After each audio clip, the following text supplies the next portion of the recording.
بسم اللہ الرحمن الرحیم۔ اللہ کے نام سے شروع جو نہایت مہربان رحمت والا ہے۔ یسبح للہ ما فی السماوات وما فی الارض الملک القدوس العزیز الحکیم۔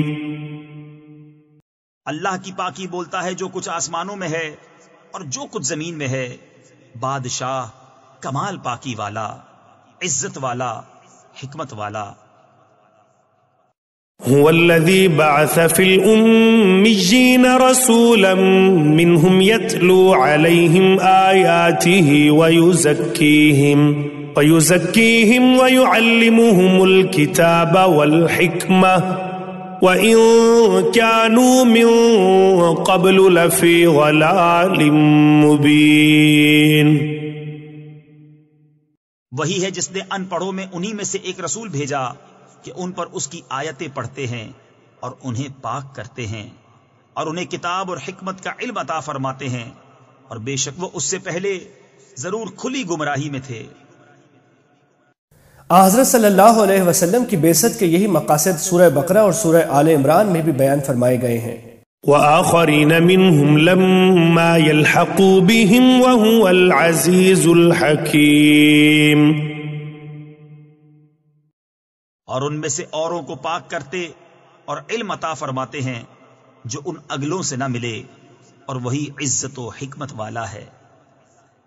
اس کا مقصد یہ ہے کہ حضور اقدس صلی اللہ علیہ وسلم صرف ان عربوں کے لیے رسول بنا کر نہیں بھیجے گئے تھے جو آپ کے زمانے میں موجود تھے، بلکہ آپ قیامت تک آنے والے تمام انسانوں کے لیے پیغمبر بنا کر بھیجے گئے ہیں، چاہے وہ کسی نسل سے تعلق رکھتے ہوں۔ ذالک فضل اللہ یؤتیہ من یشاء واللہ ذو الفضل العظیم۔ یہ اللہ کا فضل ہے جسے چاہے دے، اور اللہ بڑے فضل والا ہے۔ یہودی یہ چاہتے تھے کہ آخر زمانے کے نبی انہی میں سے یعنی بنی اسرائیل میں سے آئے، اور عرب کے بت پرست یہ کہتے تھے اگر اللہ تعالیٰ کو کوئی نبی بھیجنا تھا تو وہ ہمارے بڑے سرداروں میں سے کوئی ہونا چاہیے تھا۔ دیکھیے سورہ زخرف۔ اللہ تعالیٰ فرما رہے ہیں کہ نبوت اور رسالت اللہ تعالیٰ کا فضل ہے، وہ جسے چاہتا ہے دیتا ہے، کسی اور کے لیے اس معاملے میں دخل دینے کی گنجائش نہیں ہے۔ مثل الذين حملوا التوراة ثم لم يحملوها كمثل الحمار يحمل أسفارا بئس مثل القوم الذين كذبوا بآيات الله والله لا يهدي القوم الظالمين۔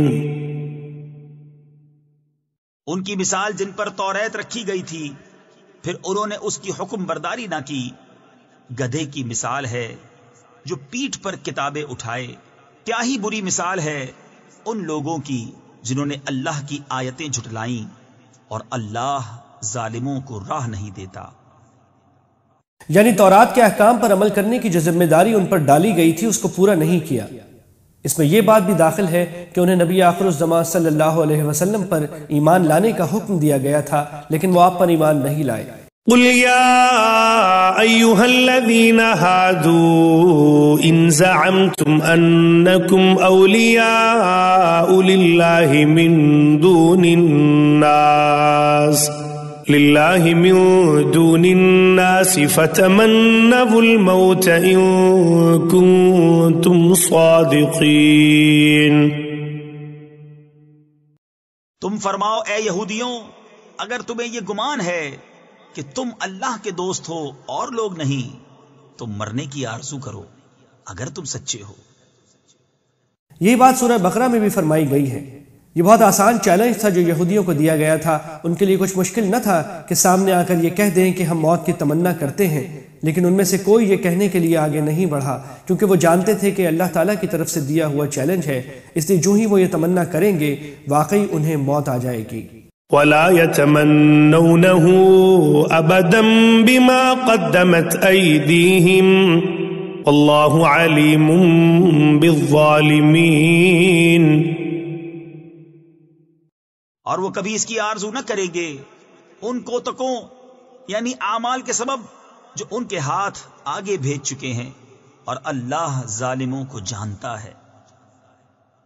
قل إن الموت الذي تفرون منه فإنه ملاقيكم ثم تردون إلى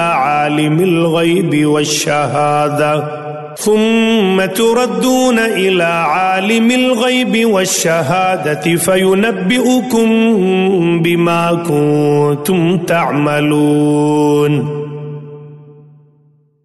تم فرماؤ وہ موت جس سے تم بھاگتے ہو وہ تو ضرور تمہیں ملنی ہے، پھر اس کی طرف پھیرے جاؤ گے. جو چھپا اور ظاہر سب کچھ جانتا ہے، پھر وہ تمہیں بتا دے گا جو کچھ تم نے کیا تھا. يا أيها الذين آمنوا إذا نودي للصلاة من يوم الجمعة فاسعوا إلى ذكر الله وذروا البيع ذلكم خير لكم إن كنتم تعلمون. ایمان والو، جب نماز کی اذان ہو جمعہ کے دن تو اللہ کے ذکر کی طرف دوڑو اور خرید و فروخت چھوڑ دو، یہ تمہارے لیے بہتر ہے اگر تم جانو. جمعے کی پہلی اذان کے بعد جمعے کی تیاری کے سوا کوئی اور کام جائز نہیں. نیز جب تک نماز جمعہ ختم نہ ہو جائے خرید و فروخت کا کوئی معاملہ جائز نہیں ہے. اللہ کے ذکر سے مراد جمعے کا خطبہ اور نماز ہے. فَإِذَا قُضِيَتِ الصَّلَاةُ فَانتَشِرُوا فِي الْأَرْضِ وَابْتَغُوا مِن فَضْلِ اللَّهِ وَاذْكُرُوا اللَّهَ كَثِيرًا لَعَلَّكُمْ تُفْلِحُونَ. پھر جب نماز ہو چکی ہے تو زمین میں پھیل جاؤ اور اللہ کا فضل تلاش کرو اور اللہ کو بہت یاد کرو اس امید پر کہ فلاح پاؤ. جیسا کہ بارہا گزر چکا ہے، اللہ کا فضل تلاش کرنا قرآن کریم کی اصطلاح میں تجارت وغیرہ کے ذریعے روزگار حاصل کرنے کو کہا جاتا ہے. لہٰذا مطلب یہ ہے کہ خرید و فروخت پر جو پابندی اذان کے بعد عائد ہوئی تھی، جمعے کی نماز ختم ہونے کے بعد وہ اٹھ جاتی ہے اور خرید و فروخت جائز ہو جاتی ہے. وَإِذَا رَأَوْا تِجَارَةً أَوْ لَهْوًا انفَضُّوا إِلَيْهَا وَتَرَكُوكَ قَائِمًا قُلْ مَا عِندَ اللَّهِ خَيْرٌ مِّنَ اللَّهْوِ وَمِنَ التِّجَارَةِ وَاللَّهُ خَيْرُ الرَّازِقِينَ. اور جب انہوں نے کوئی تجارت یا کھیل دیکھا اس کی طرف چل دیے اور تمہیں خطبے میں کھڑا چھوڑ گئے. تم فرماؤ وہ جو اللہ کے پاس ہے کھیل سے اور تجارت سے بہتر ہے اور اللہ کا رزق سب سے اچھا. حافظ ابن کثیر نے فرمایا ہے کہ شروع میں حضرت صلی اللہ علیہ وسلم جمعے کی نماز کے بعد خطبہ دیا کرتے تھے. ایک مرتبہ جب جمعے کی نماز ختم ہو چکی تھی اور آپ خطبہ دے رہے تھے تو ایک قافلہ کچھ سامان لے کر آیا اور ڈھول بجا کر اس کے آنے کا اعلان بھی کیا جا رہا تھا. اس وقت مدینہ منورہ میں کھانے پینے کی چیزوں کی کمی تھی، اس لیے صحابہ کی ایک بڑی تعداد خطبہ چھوڑ کر اس قافلے کی طرف نکل گئی اور تھوڑے سے افراد مسجد میں رہ گئے. اس آیت میں اس طرح جانے والوں کو تنبیہ کی گئی ہے کہ خطبہ چھوڑ کر جانا جائز نہیں تھا. اس سے یہ بھی معلوم ہوا کہ جمعے کی صرف نماز ہی فرض نہیں ہے بلکہ خطبہ سننا بھی واجب ہے.